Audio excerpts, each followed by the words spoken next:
What's good, YouTube family? No, really, like, what's good? I want some comments.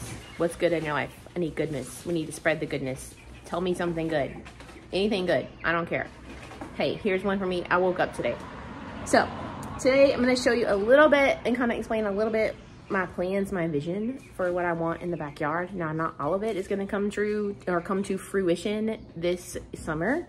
It's just too much to do in a few months' time, physically, logistically, financially. So over the course of this summer and next summer, hopefully, prayerfully, Lord willing, this is what I want to accomplish. So we have the girls and we have a coop. Ignore the stuff on top. It's in the way, so stuff is set on top of it right now. So I'm gonna tell you how I'm gonna convert this into a bigger coop for them, because this is not gonna be big enough for 6 big girls, okay? So how I'm gonna convert this, and then I'm gonna take you in the backyard and show you where I'm gonna put it and the other things that I want to do in the backyard. Okay, so this is the Sentinel chicken coop from Tractor Supply. I did not buy it from Tractor Supply. I got it off of Facebook Marketplace from someone, and then you saw me bring it home. The thing is, it does not have a roosting bar in there. You can see where it was supposed to have one right here, and then there's one on this side, and it has 3 nesting boxes, and it's in good shape. And this tray does like pull out so that you can like easy clean, but I'm not gonna do that. So what I'm thinking is, see, this is just not big enough for 6 chickens. It's just not. It says it is, but really it's not. And the only ventilation inside the coop is that on that side. It's one of these. So there's one on this side and one on the other side, and that's it for ventilation, which is not enough. So then there's the chicken door and their little ladder that goes into this run. So what I want to do is I want to take plywood, like the thick, I guess it's what, 7/8 inch thick plywood, and put on the bottom of it as a floor, okay, to enclose the bottom. And then I'm going to take some T111 siding so that it will resemble this, and cut pieces. I'm going to leave the hardware cloth in the run and cut pieces of the T111 that will fit, because this is like inset. Like the hardware cloth is on the inside of the frame, not on the outside of the frame. So set the T111 inside here and attach it to the hardware cloth, okay? On this panel, the end panel, this one on the end, and then that panel is the door to go out. The door opens, right? And I will put it on the door, but I'm gonna still leave it to where the door can open. So this door will now become the chicken door that goes into the run. And then I will do the end panel down there that's the same as this one here, and enclose this under the nesting boxes and over there. And then this panel right here and the one direct like it on the other side, I'm only gonna put T111 siding from the bottom, like halfway up.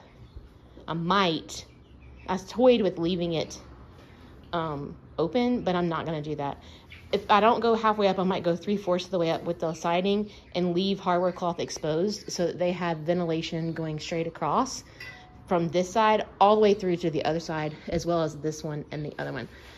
And then this door will stay closed, and then I'm gonna leave this like it is, so they have all of this as coop, and they can go inside there to lay eggs, and then I'm gonna put roosting bars probably in this section here, and then they will go out that door to the run. And then we're gonna lift the whole thing up however many feet off the ground, 3 feet, something like that, and put it on 4x4 posts. And I will probably do a 2x4 going this way underneath the plywood for support, and put it on 4x4 posts, raise it up off the ground to make it taller. And then I'm gonna attach the run on the other side, not this side, but I can't get over there, so I'm gonna show you. The run is gonna go from that side out that direction, okay?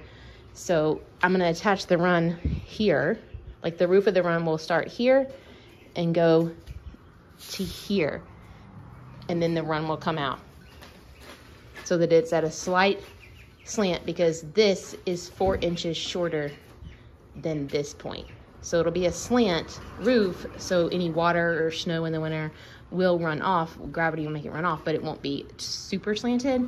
And then the run will come out, I guess, I don't know, 13 feet, something like that. And then, but if you look at it in the backyard, the fence to the neighbors will be there. This will be towards the back of our yard. This will be out towards our yard, the nesting box. So I can just come straight out the back door to the nesting boxes, and then the run will attach like I showed you on this side, but on that side, and the run will go that way. So let me go show you the backyard. All right, so here's our backyard. You know, on the other side of that fence is a middle school, so we don't have any neighbors back there. And then these people next door have chickens. They actually just built a coop right there. You can't really see it. Maybe you can. I don't know. But we've got blueberry bushes up there that we just planted. I want the coop to go here, like in this vicinity. So with the actual coop that we just looked at in the garage, like here-ish, with the nesting boxes on this side. So I can come straight out here to the nesting boxes. And then the door that is the run door now, here, and then their run come out in this direction, so that this will be run and then this will be coop. So that's kind of where I want that. If I had the time and the resources to build a coop, I have plans drawn out, so maybe that will be in the future, but for right now we've got to get them out here. They're getting too big for that tent, and we have to leave town in a few weeks, and so they need to be out here in a coop so that my neighbors can come check on them while we're going out of town. Now, as far as the rest of the yard, we would really like to like grow some fruits and vegetables of our own, and we've started this. Ignore the grass, Jason's got to cut it.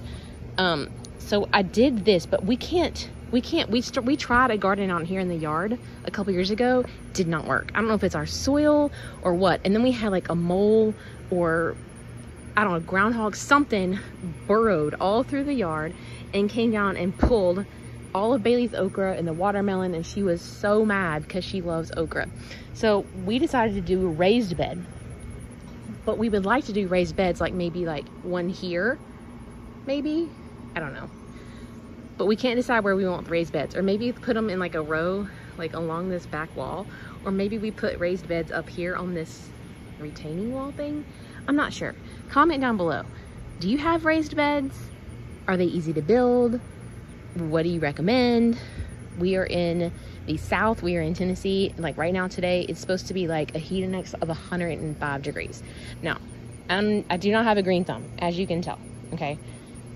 This is oregano, and it's been brown like this for a while, but it's still growing. I don't know. Am I doing something wrong? I don't know. Cucumbers are growing, but now, just this week, just a few days ago, I noticed these little white splotches on the leaves. I don't know if it has a disease. I don't know. And I know I need to have like something for it to attach itself to, so I put these sticks in here, and that's outgrowing these. So we're finally just now starting to get little teeny tiny cucumbers. I counted 9 today. So we have 9 little baby cucumbers, and I'm watering it, like soaking it with the hose early morning, like 7 in the morning and like 9 o'clock at night. So we have okra, oregano, cucumber, basil. That's supposed to be dill, but it's not doing too good. 2 sage and lavender here in the middle that was doing pretty good. And we have 2 tomato plants. This one is growing really tall. No tomatoes, no blooms, nothing. This one is super short, and these are 2. I've already pulled off 1 tomato, but they're so little. They're like just barely bigger than a golf ball. So I've already pulled 1 off here, right here. Here's 2 more. There are no more blooms. I don't know what I'm doing wrong with these. We're using Miracle-Gro. I've put eggshells in there. I don't know. So we'd like to have some raised beds somewhere. And then right here, like from here to over here somewhere in the yard, going in this direction, like from here to there, I want a clothesline going this way because the wind blows this way. So I want the clothesline going this direction. And our yard slopes. That's why the chicken coop's going over there, because that is the most flat, most level part of our yard. It slopes this way, you can kind of see, and then it slopes this way. So like that's the lowest part right there of our yard. and it goes into his yard, and then his yard slopes to their yard to the highway. So I'd like the clothesline here, chicken coop there, and then something up here, I'm not sure.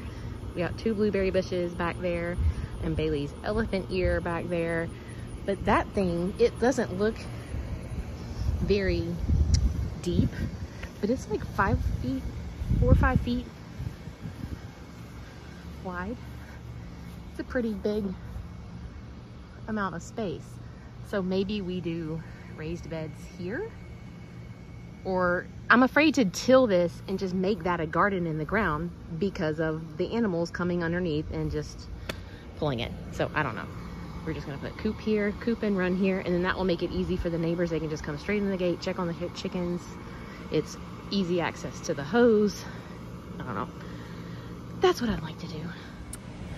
So yeah, our yard is nice size, but it's not great, not huge. It slopes, it's not level. But I would like to have a little mini homestead out here to where we can do things more on our own, more self-sufficient. We've already started the process. It's gonna be a long one. It's not an overnight process. So any tips or tricks for you out there that are veteran homesteaders, veteran gardeners, chicken owners, carpenters, drop your comments, because we're here for all the advice and we will take whatever you can give us. And yeah, so come along for the journey. I have got to go. This is gonna be the end of this video. Bailey is at camp and her counselor just texted me, because she doesn't have a phone, and said her glasses broke. So I don't know what happened, but I gotta get her old ones and take her old pair. Thankfully, the prescription is only very slightly different. It's just mainly they're a smaller frame. So, but at least that'll be something that she can see a little bit until we can get these fixed. So I'm gonna go in town, assess that situation, stop by the post office, run some errands, and get busy. So thanks for watching, and we will see y'all in the next one. Love you. Bye.